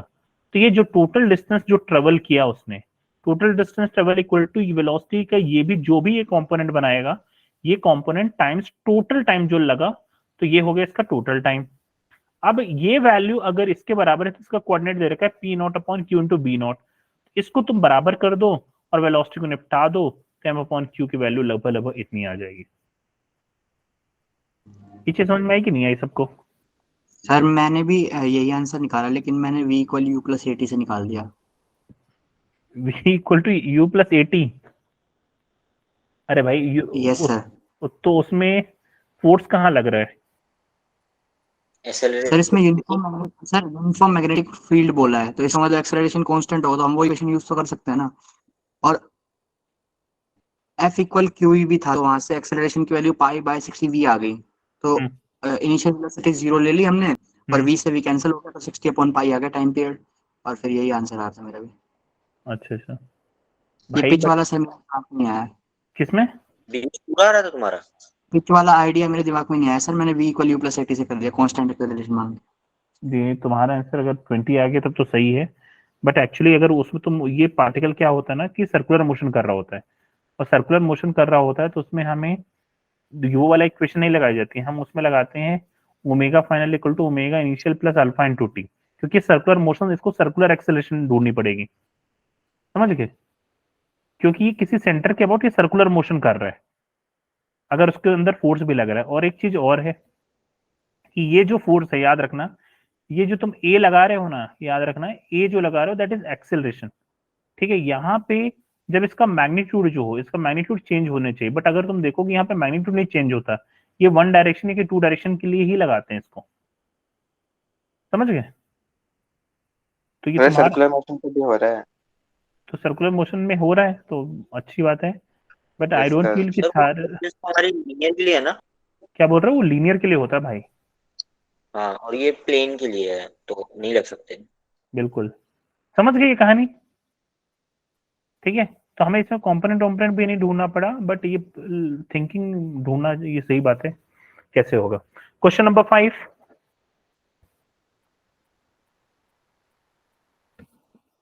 ये हो गया सबसे। नहीं सर, वो इसी थोड़ा इसी का यार फॉर्मूला याद नहीं आ रहा था कि क्या लगना है इसमें, मेरा जेड नहीं निकल पा रहा है सही से। चलो देखते हैं क्या बोल रहा है। Impedance Z1 in figure can be regarded as pure resistance. अच्छा, ये मतलब रेजिस्टेंस है, इसके अंदर प्योर रेजिस्टेंस है, मतलब इम्पीडेंस है ही नहीं, मतलब एक्सएल भी नहीं और एक्सी भी जीरो है, दोनों एक्सएल और एक्सी की वैल्यू जो है वो जीरो है, या कि बराबर बोल सकते हो, जीरो ले लो या कि बराबर बोल सकते हो। Where as impedance Z2 is associated with series इतना, और कैपेसिटेंस इतना, फ्रीक्वेंसी इतना, वोल्टेज इतना। What is the power dissipated in Z2, आपको पता करना है, समझ गए? देखो, तो हाँ एक मिनट यार, इसको मिटाने वाला कहाँ से आता है यहाँ से, सिंपल सी बात हो गई। हमें क्या करना है, पहले पावर पता करना है, तो अगर हम क्या करें, सबसे पहले हम करंट पता कर लें, और Z2 पे पूछा है, तो अगर हमें पता है कि जो पावर होती है वो होती है आई स्क्वेयर, कितनी होती है, आई स्क्वेयर आर होती है ना, आई यस स्क्वेयर सर। आर, तो ये हो गई पावर, हो जाएगी आई स्क्वेयर Z2 हमें निकालनी है, ठीक है? Z2 की वैल्यू तुम निकाल सकते हो, क्योंकि इसके पास कैपेसिटेंस दे रखा है और फ्रीक्वेंसी दे रखी है, तो तुम पहले Z2 निकाल लो। Z2 इक्वल टू, देखो क्या हो जाएगा, ये हो जाएगा रूट ऑफ, रेजिस्टेंस कितना है 8 का स्क्वायर प्लस ओमेगा, तो 1 अपॉन ओमेगा सी, तो 1 अपॉन हो जाएगा कितना, 10 टू पावर -6 इंटू कितना, 5000, यही होता है। यस यहाँ सर। यहाँ से तुम्हें Z2 आ जाएगा, Z2 की जो भी वैल्यूज मिली वो तुम्हें यहाँ से मिल जाएंगी। फिर तुम्हें दे रखा है, इसका स्क्वायर नहीं होगा सर? क्या बोल रहा हो? एक्सी का स्क्वायर नहीं करोगे? हाँ, बाद में इसका स्क्वायर भी करना पड़ेगा, बिल्कुल, ठीक है? तो 1 अपॉन ओमेगा सी, एक्सएल कहाँ, ठीक है? तो ये Z2 आ गया, तो दैट विल बी कितना है, सब ओसम में ना, माइक्रो में ने, एक मिनट, एक चीज और गलत मैंने कर दी यहाँ पे, ओमेगा आएगा ना सर यहाँ पे। एक मिनट, ओमेगा आएगा, तो पहले तुम ओमेगा निकालो, वही मैं सोच रहा हूँ। तो ओमेगा इक्वल टू होता है 2πf, पहले ओमेगा निकालो, फिर तुम 1 अपॉन ओमेगा सी निकालो, तो ये एक्सी आ गया, फिर तुम्हें निकालना है Z2, तो Z2 हो जाएगा आर स्क्वायर प्लस एक्सी का square, this is how you will get ये वैल्यू। समझ में आया? ये चीज क्लियर है ना? सर फिर इसका आई निकालने के लिए इसी चीज को डिफरेंशिएट करें? नहीं नहीं, इसी चीज को हम यूज करेंगे, बट एक चीज और समझो ध्यान से। अब देखो क्या है, यहाँ पे बोल रहा है कि प्योरली रेजिस्टिव है, अगर ये प्योर रेजिस्टेंस है तो इसका मतलब है कि हम समझ सकते हैं कि ना तो इसके पास सी है ना ही एल है, समझ गए? और अगर होगा भी तो इसकी वैल्यू जो भी होंगी वो सब बराबर होंगी। तो ये सी और एल को अपन रिमूव कर सकते हैं 2 मिनट के लिए कि है ही नहीं, प्योरली रजिस्टिव को मतलब ही होता है कि ये दोनों वैल्यू कोई इफेक्ट नहीं दे रही हैं। तो इसका मतलब गेम क्या हो गया, देखो गेम ऐसी हो गई कि 12 यहां मिल गया तुम्हें और Z2 के अक्रॉस तुम्हें जो है वो कितना मिल गया यार, 8 मिल गया, और यहां तुम्हें मिल गया C, और बाद में लगा लो वोल्टेज। तो ये तुम्हारा जो नेट रेजिस्टेंस हो जाएगा वो हो जाएगा 20, क्योंकि अब तुम दो को छोड़ के, अब तुम ये समझो दो Z2 को छोड़ के कि समझो कि एक ही है, बट ये दोनों सीरीज में है, तो ये इनका वैल्यू हो जानी चाहिए मेरे ख्याल से। Z की वैल्यू हो जाएगी 20 का स्क्वायर प्लस XC का स्क्वायर, निकाल लो जो भी आएगा। एक बार तुम अगर ये Z निकाल लिए तो then you will able to find out I कितना होगा, I हो जाएगा V0 अपॉन कितना, V0 30 है, तो 30 अपॉन क्या हो जाएगा तुम्हारा Z की वैल्यू। एक बार ये वैल्यू आ गई तो फिर तुम्हें क्या करना है, याद रखना, तुम्हें निकालना है Z2 के, सिर्फ Z2 के अक्रॉस। तो जो Z2 आएगा बच्चा वो आएगा तुम्हारा 8 का स्क्वायर प्लस XC का स्क्वायर। देन पावर जो निकलेगी वो निकलेगी I स्क्वायर इंटू Z2। समझ में आई प्रोसेस की नहीं? Yes sir. यही किया आप लोगों ने?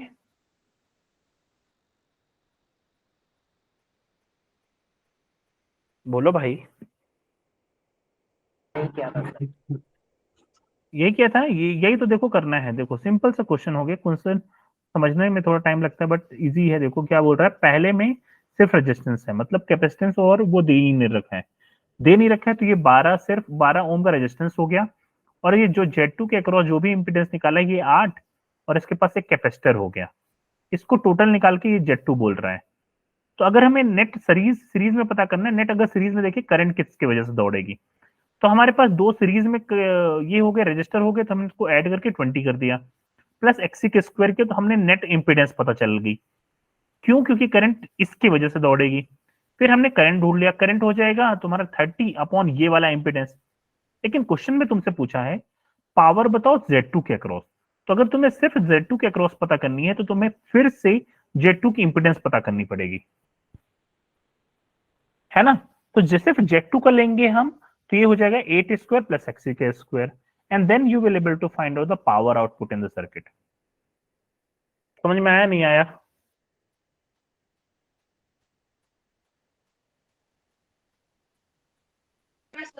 लेकिन सर ये जो हमारी Z1 और Z2 की वैल्यूज आई है ना, हम उसे रूट से मतलब बाहर नहीं कर पा रहे। जैसे हमारी Z की वैल्यू आई है अंडर रूट 400 प्लस 10 की पावर माइनस 9, Z2 की वैल्यू आई है अंडर रूट 64 प्लस 10 की पावर माइनस 9। तो ये कैलकुलेशन यहाँ पे थोड़ी सी बता पाओगे आप? वहां पे कैलकुलेटर अलाउड है क्या? लगता तो नहीं। नहीं देते? चलो देख नहीं लेते नहीं, हैं। ये तो इसकी तो ह्यूमन एरर ही आ जाएगा, आप कैलकुलेटर में सॉल्व नहीं कर पाओगे ना। 64 प्लस 10 की पावर माइनस 9 बहुत छोटी चीज, वो भी अंडर रूट में, या तो नेग्लिजिबल करो, 10 की पावर माइनस 9 को तो छोड़ो, ये आएगा। और अंडर रूट 64 को मैं 8 लिख दूं, 420 लिख दूं, या तो ये सुविधा दीजिए हमें। 400 प्लस 1 अपॉन ओमेगा सी, तो 10 की पावर 6 ऊपर आ गया, और ये बचा 1 अपॉन ओमेगा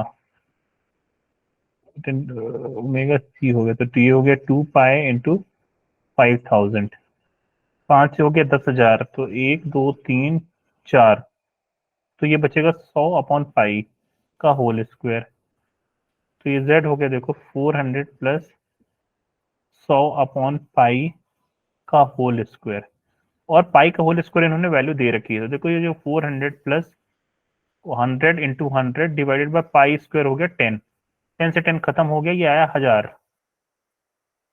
तो ये जो तुम्हारा जो ओरिजिनल इम्पिडेंस आएगा वो 400 प्लस 1000 हो जाएगा, विच मीन्स 1400।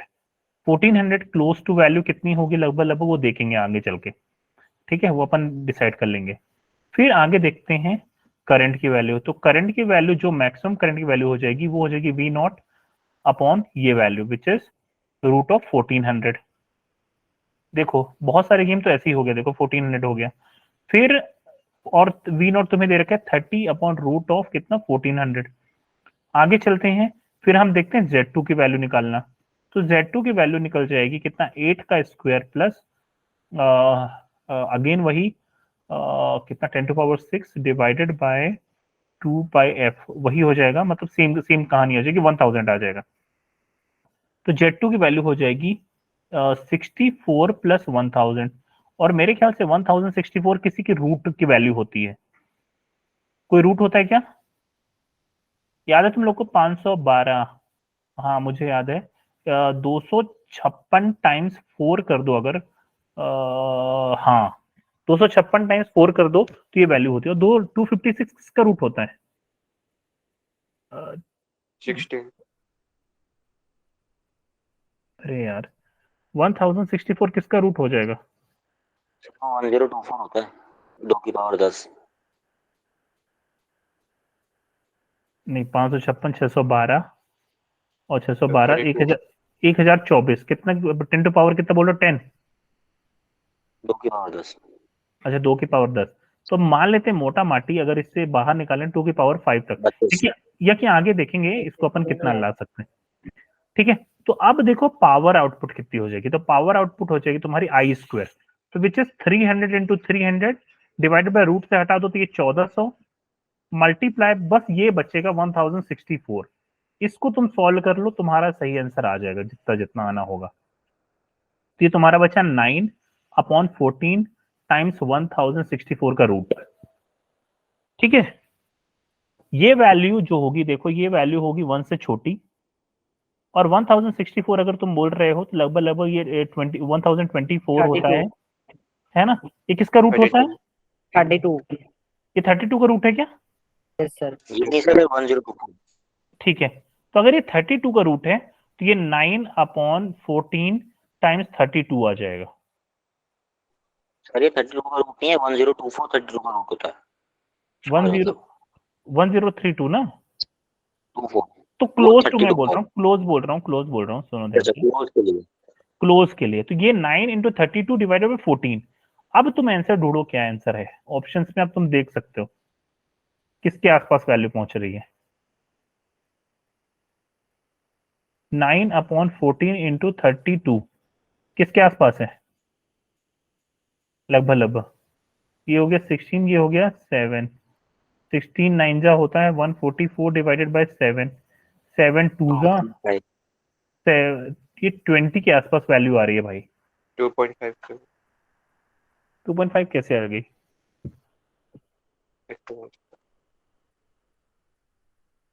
नहीं नहीं, 20 के आसपास, अगर ये वैल्यू, अगर कैलकुलेशन कहीं पे गलत नहीं किया हमने, ये 20 के आसपास, इसका आंसर क्या है? 20 का स्क्वायर, क्योंकि आपने यहाँ पे साइड में कहाँ पे? z की वैल्यू ना, यहाँ ऊपर ऊपर से ऊपर यहाँ पे? ऊपर ऊपर फिर स्टार्टिंग में यहाँ पे? z equal to under root of 20 का स्क्वायर प्लस x स्क्वायर। हाँ तो देखो ये होता है ना, z इक्वल टू यही होता है ना भाई, r square plus x square होता है। तो आज तो यहाँ पे हमारा ये 8 है। नहीं नहीं नहीं नहीं नहीं नहीं नहीं नहीं, अभी हम पहले हम क्या कर रहे हैं, हम देखो क्वेश्चन में क्या कर रहे हैं, पहले हम नेट करंट पता कर रहे हैं। ठीक है, नेट पता करने के लिए आपको बोला है कि यहाँ पे सिर्फ रेजिस्टेंस है, तो हम क्या कर रहे हैं, ये 12 और 8 को ऐड कर रहे हैं तो हमें 20 मिल रही है। तो पहले हम नेट करंट पता कर रहे हैं, फिर हम Z2 के अक्रॉस हम पता करने के लिए पावर निकाल रहे हैं बच्चा। Okay sir. समझ गए? तो ये कहानी है भाई। इसका आंसर कितना है? 2.57 आएगा। 2.57 आएगा। तो बस फिर इतना तो हो गया यार। कैलकुलेशन बस देखना पड़ेगा तुम्हें, कहाँ कैलकुलेशन में गलत कर रहा हूँ, ये कि तुम गलत कर रहे हो। तुम देख के बताओ यार कहाँ पे गलत कर रहा हूँ मैं।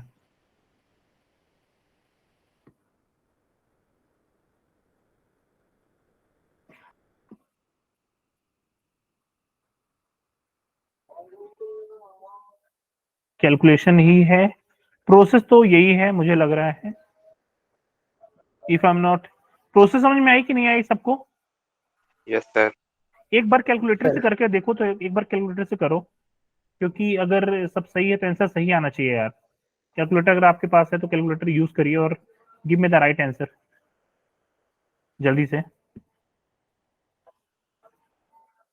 2 पाई एफ, 2 पाई एफ यही होना चाहिए जो मुझे लग रहा है यार। सारे के सारे निकालो यार।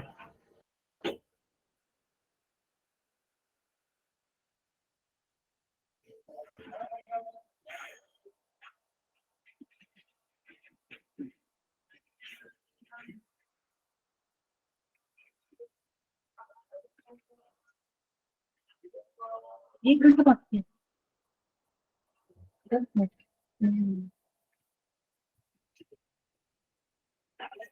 हाँ मुझे बताओ। हाँ हीरो,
करंट एक बार आई थी कितनी भी, 30 square divided by root of 400 plus कितना आता है यार, 1000, है ना, 1000 आया था लगभग लगभग। अब हमें पता करना है power loss, power dissipated in Z2। Power इसके पास क्या क्या लगा है, सर नन ऑफ दिस भी तो हो सकता है। आंसर क्या है इसका वैसे? एक मिनट रुको, रेजिस्टेंस लिखा है और कैपेसिटेंस लिखा है। तो अगर एक मिनट यार, एक मिनट, एक चीज समझो, एक बात बता मुझे, जो हम Z2 निकाल रहे हैं, सुनो ध्यान से, जो Z2 निकाल रहे हैं और हम पावर के अक्रॉस निकाले करंट, तो करंट सबको समझ में आ गई ना, ये कैसे हमने निकाला, है ना, ये 900 अपॉन रूट ऑफ 1400 सबको समझ में आया कि नहीं आया? ठीक है सर। सर फिर एक बात देखो, ध्यान से सुनना, जो पावर का डिसिपिएशन होता है वो जेड के क्रॉस क्यों हो गया यार, एक चीज समझ में नहीं आ रही मुझे। जो जेड का डिसिपिएशन होना चाहिए पावर का, वो सिर्फ रेजिस्टेंस के क्रॉस होना चाहिए। सर समझ रहे हो? यस सर, कैपेसिटर बात के तो सही है, अलावा तो तो कैपेसिटर के बिना पावर लॉस नहीं होता। हाँ, कैपेसिटर पावर लॉस करता नहीं है। एक बार ये करके बताओ तो कितना आ रहा है, रूट ऑफ 1400, इसको स्क्वायर करेंगे तो देखो 900 अपॉन 1400 टाइम्स 8 करो तो कितना आ रहा है आंसर, 0 से 0 खत्म, 0 0 और 2 4 जा 2 7 जा, तो 9 4 जा हो गया कितना, 5 पॉइंट समथिंग। 36, 5 पॉइंट समथिंग कुछ आ जाएगा। यार फिर क्यों नहीं आ रहा है, मैं क्यों, कहाँ पे गलत कर रहा हूँ? सर इस बार जब आपने एक बार कैपेसिटर को इग्नोर करें, हम्म, पावर लॉस के लिए, लेकिन करंट में तो लॉस नहीं, इग्नोर नहीं कर सकते मुझे। देखो देखो, करंट जो आ रही है, करंट तो ये बात तो समझ लो, करंट जो आ रही है वो नेट उसके इम्पिडेंस की वजह से आ रही है, बट पावर का जो लॉस होगा वो रेजिस्टेंस के क्रॉस होगा। एक मिनट, एक मिनट, जेड निकालने तो वापस से यार, वापस सही करेंगे, छोड़ना नहीं है प्रॉब्लम को। 12 8 20, 20 का square plus omega C 1/2 pi into 5000 into C, C हो गया 10⁻6, 1 2 3 4, तो जेड की वैल्यू हो गई 400 प्लस 100 डिवाइडेड बाय कितना हो गया, 5 दूनी 10, 4 0 5 खत्म हो बचे। जाएंगे 5, तो ये कितना बचेगा, वही पाई के स्क्वायर दे रखा 10, है ना, तो ये हो जाएगा 100 इंटू पाई, ये पाई और पाई मिला के सही कर रहे हैं यार अपन, 1000 तो z की वैल्यू आनी चाहिए √1 1400, सही कर रहे हैं, ये वैल्यू आ गई। फिर हमें करंट चाहिए, करंट की वैल्यू होती है v/z विच इज √1400 हो जाएगा, तो 30/√1400, सही, ये सही जा रहा है। फिर पावर का लॉस, पावर का अगर मुझे लॉस पता करना है तो पावर होता है I² इंटू रेजिस्टेंस उसके क्रॉस, तो ये वैल्यू हो जाएगी 30 × 30 डिवाइडेड बाय 1400 टाइम्स 8। इसको अगर मैं निपटा दूं तो ये वैल्यू यार कितनी हो गई, 9/14 टाइम्स 8, ये वैल्यू लेस देन 1 होगी इंटू 8, तो वैल्यू लेस देन 1 अच्छी यार, कितना होगा 9 8 जा कितना होता है 72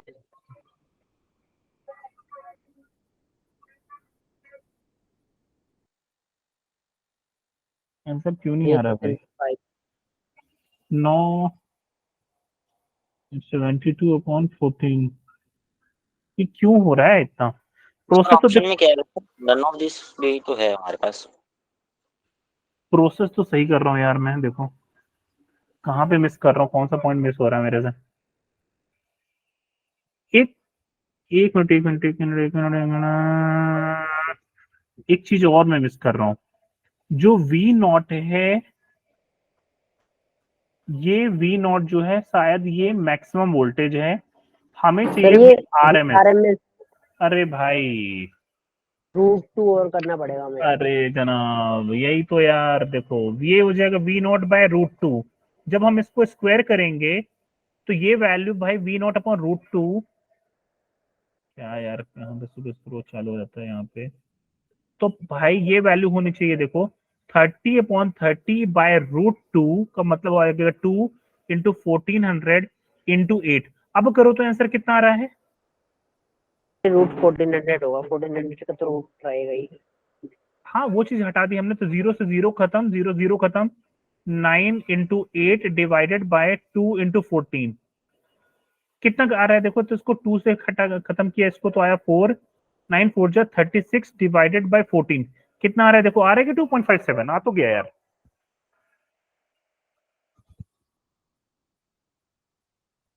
आया समझ में कि नहीं आया?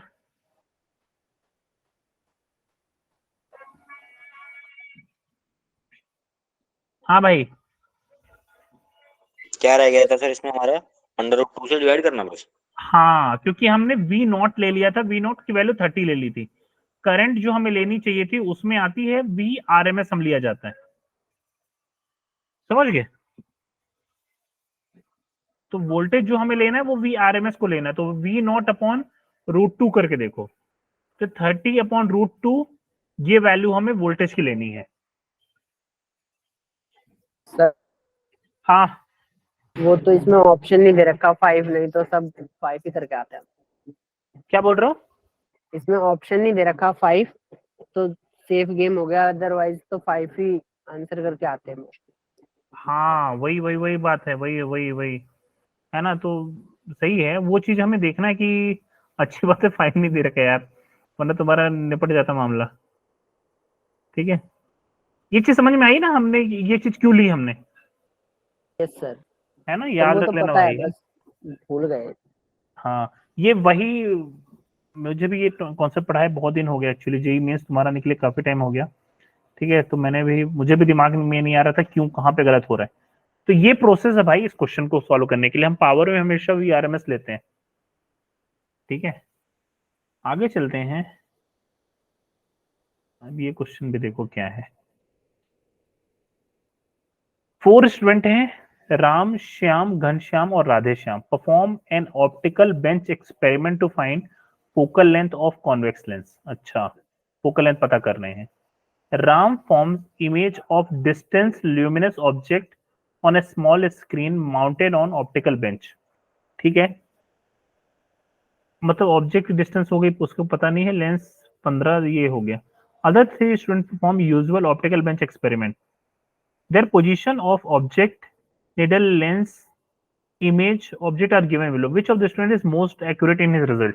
कौन सा आंसर है भाई? सर इसमें समझ नहीं आ रहा था कि करना क्या है। देखो ऑप्टिकल बेंच रिजल्ट हो गया, इसका मतलब है समझ लो ये स्केल यहाँ से 0 से चालू हुई और बाकी जो वैल्यूज हैं वो सब दे रखी हैं। पहले केस में ऑब्जेक्ट इसको नहीं पता ये कहाँ पे है। दूसरा केस में समझा देता हूँ फिर तुम समझ ध्यान से देखना। दूसरे केस में जो ऑब्जेक्ट रखा है वो कहीं रखा है इन्होंने 15 सेंटीमीटर पे, 15 सेंटीमीटर पे। जो लेंस रखा है यहां से रखा है ओरिजिनल लेंस से 75 पे, और जो इसकी इमेज बन रही है वो बन रही है 95 पे। मतलब यहाँ पे तुम्हारा लेंस है और ये तुम्हारा ऑब्जेक्ट है, समझ गए। और इसका मतलब हो गया यू तुम्हें ये पता चल गया, यू ये है, वी इसका ये है, और यहां से तुम एफ पता कर सकते हो। समझ में आया? सर ठीक है। दूसरे केस में क्या हो रहा है भाई, अब इसमें तुम एफ निकाल लो कितना आएगा, मुझे नहीं पता कितना आएगा। यू तुम्हें पता चल गया है, यू कितना हो गया यार इसमें 60 हो गया, और एफ कितना हो गया इसमें, सॉरी वी कितना हो गया, यस सर एफ निकाल लेंगे। एफ निकल वो तो आएगा निकल इसमें ऐसे जाएगा। करके। फिर दूसरे केस में ये 0 हो गया, ऑब्जेक्ट रखा है 15 पे, लेंस रखा है इन्होंने 45 पे, और इसकी इमेज बनाई 75 पे। तो ये 45 और ये 75, ये दूरी हुई 30 और ये दूरी भी हुई 30। मतलब ये मेरे ख्याल से कहां पे रख दिया, सेंटर ऑफ कर्वेचर पे रख दिया क्या इसका? सर देख तो लो, एक्यूरेसी पूछ रहे हैं, सिर्फ एक्यूरेसी सबकी बराबर ही तो है, मतलब ये हाँ, तो यूनिट्स एंड डायमेंशन का क्वेश्चन है। नहीं नहीं देखते हैं, मोस्ट एक्यूरेट मतलब वेरी क्लोज रिजल्ट हमें चाहिए। ठीक है, क्लोज रिजल्ट मतलब हमें पता करना है मोस्ट एक्यूरेट रिजल्ट किसका है, देखते हैं फिर वो भी पहुंचेंगे, टेंशन मत लो। और तीसरा ऑप्शन हम देखते हैं, इमेज यहाँ पे, ऑब्जेक्ट यहाँ पे है, और तुम्हारा ये 60 पे हो गया, और 82.5 पे तुम्हारी इमेज बन रही है। तीनों केस में तुम क्या कर सकते हो वो निकाल सकते हो। फिर ये जो पहला केस है, पहला केस में क्या बोल रहे हैं, डिस्टेंस इल्यूमिनेट ऑब्जेक्ट। अगर डिस्टेंस है मतलब ऑब्जेक्ट कहाँ है, कहीं इन्फिनिटी पे रखा हुआ है इन्होंने, ऑब्जेक्ट हमें नहीं पता है, और इसकी फोकल लेंथ जो लेंस रखा इन्होंने 15 पे रखा, और इसकी इमेज जो बन रही है वो बन रही है 30 पे, मतलब ये फोकस पे बन रही है। तो इस केस में इसका फोकस आ गया 15 सेंटीमीटर। इस केस में तुम निकाल लो 15 सेंटीमीटर कितनी है, इस केस में तुम्हें पता चल जाएगी। इस केस में भी मेरे ख्याल से कितना है, 30 आ रही है, तो इसकी भी फोकल लेंथ 15 हो गई। इस केस में देखो कितना फोकल लेंथ हो जाएगी, ये 60 है, तो ये 45 है। तो मेरे ख्याल से सब में ही फोकल लेंथ देखो, इसमें फोकल लेंथ तो समझ में आ गई 15 हो गई, पक्की बात है। मुझे तीसरे में भी सेम दिख रही है, क्योंकि 15 पे ऑब्जेक्ट है, लेंस इस पे है, तो यहां से दूरी 30, और इमेज भी यहीं पे बन रही है, तो 30। तो इसका मतलब इसका फोकल लेंथ ये सेंटर ऑफ कर्वेचर पे रखा, तो इसका भी फोकल लेंथ ये हो गया। तो मेरे ख्याल से आंसर डी होना चाहिए। पर डी आंसर। इसके केस में देखो एफ कितना आएगा तुम निकाल सकते हो, 1/20 माइनस 1 वो करके जो भी है 60 इक्वल टू 1/f। निकालो कितना आएगा, 60 माइनस साइन कन्वेंशन देख लेना यार, 20 डिवाइडेड बाय कितना हो गया 60 इंटू 20, 40 डिवाइडेड बाय कितना हो गया 120। नहीं, इसका साइन कन्वेंशन करोगे तो ये शायद प्लस में हो जाएगा, तो 80 डिवाइडेड बाय वो सॉल्व कर लेना तुम जितना भी आएगा, 80 डिवाइडेड बाय 1200 कितना आ जाएगा, लगभग लगभग 15 आ रहा है। तो हर केस में तो 15 आ रहा है, देखो समझ में आया कि नहीं आया? और लेंस सबका सेम ही है ना, किसका? सबके लेंस सेम है, कौन सी लेंथ? Lens lens.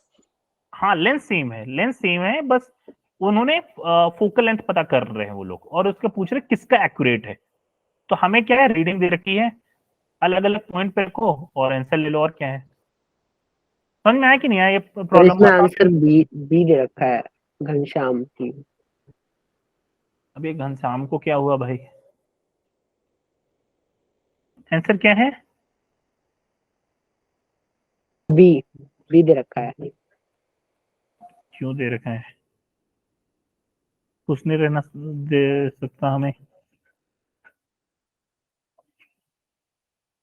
इसमें शायद कंप्लीटली आ रहा है ना, इसलिए दे रखा है, कंप्लीटली 15 आ रहा है ना, हाँ शायद इसलिए हो सकता है। हाँ, तो अब हमें ढूंढना पड़ेगा यार फोकल लेंथ की वो एक्यूरेसी। तो ये चारों में 15 15 15 आ रहा है,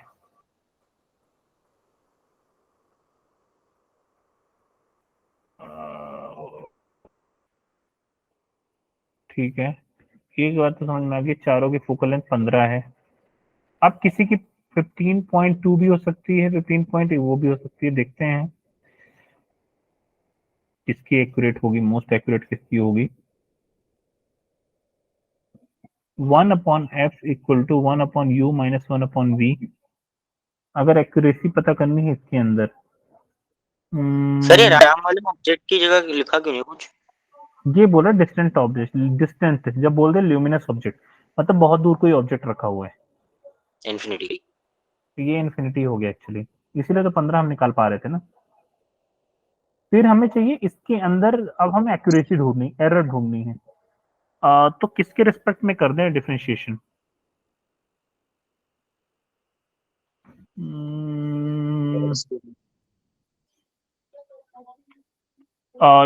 यू को चेंज करने से बढ़ेगी नहीं बढ़ेगी, देखते यू को, यू के रिस्पेक्ट में करके देखते हैं। तो f की पावर -1 इसका डिफरेंशिएशन करके एक बार करो तो यार, आ जाएगा मेरे ख्याल से, आंसर हो जाएगा। इक्वल टू 1/u, तो ये हो जाएगा -u² du माइनस v का डिफरेंशिएशन करेंगे, v का u के साथ लेना देना है, तो v की पावर भी माइनस, ऐसे कुछ करना पड़ेगा, एक रिलेशन डेवलप करना पड़ेगा इनके बीच में, ठीक है। हमें f का रिजल्ट चाहिए।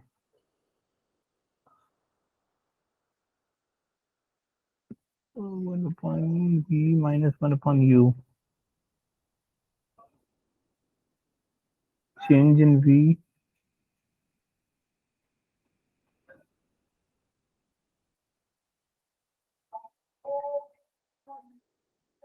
फोकल लेंथ का निकालने का और क्या फॉर्मूला होता है?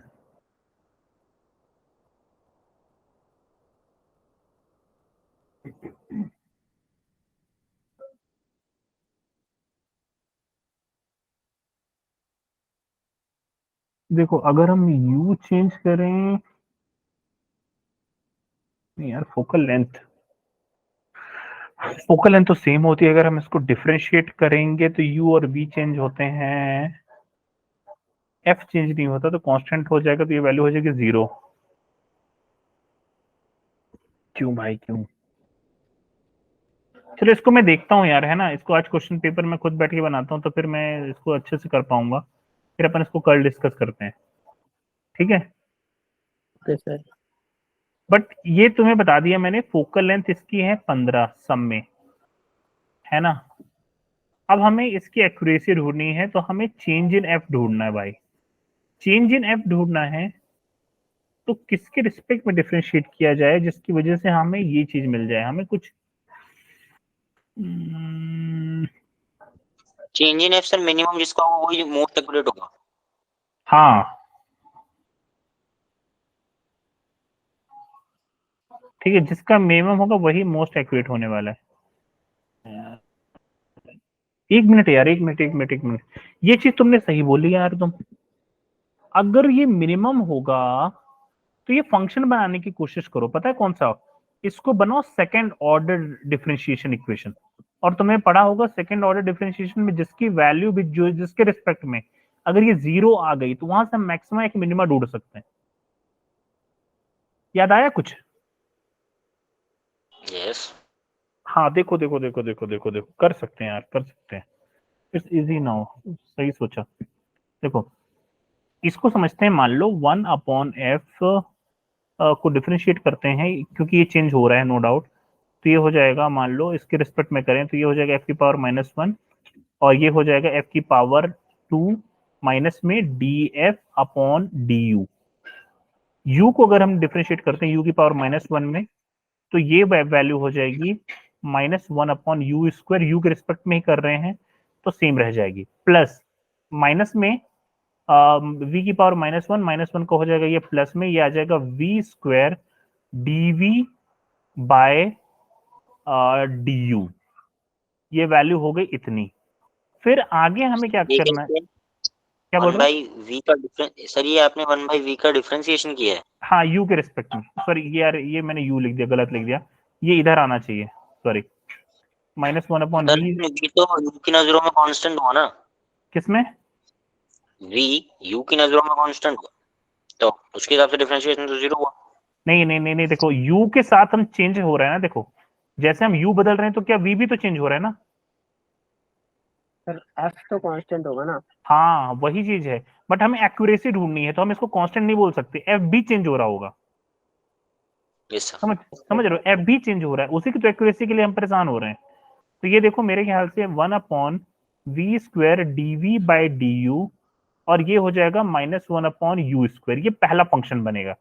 फिर आगे हम क्या करेंगे, इसका सेकंड ऑर्डर डिफरेंशिएशन निकालेंगे। अब हम यहां से क्या बोलेंगे, अगर मुझे इसकी मिनिमम वैल्यू चाहिए तो df/du की वैल्यू मुझे रखनी है 0। ये 0 रखने के बाद मुझे ये वैल्यू मिलेगी, ये वाली वैल्यू मिलेगी। फिर मैं क्या करूंगा, सेकंड ऑर्डर डिफरेंशिएशन करके इसकी वैल्यू वहां पे प्लेस करूंगा।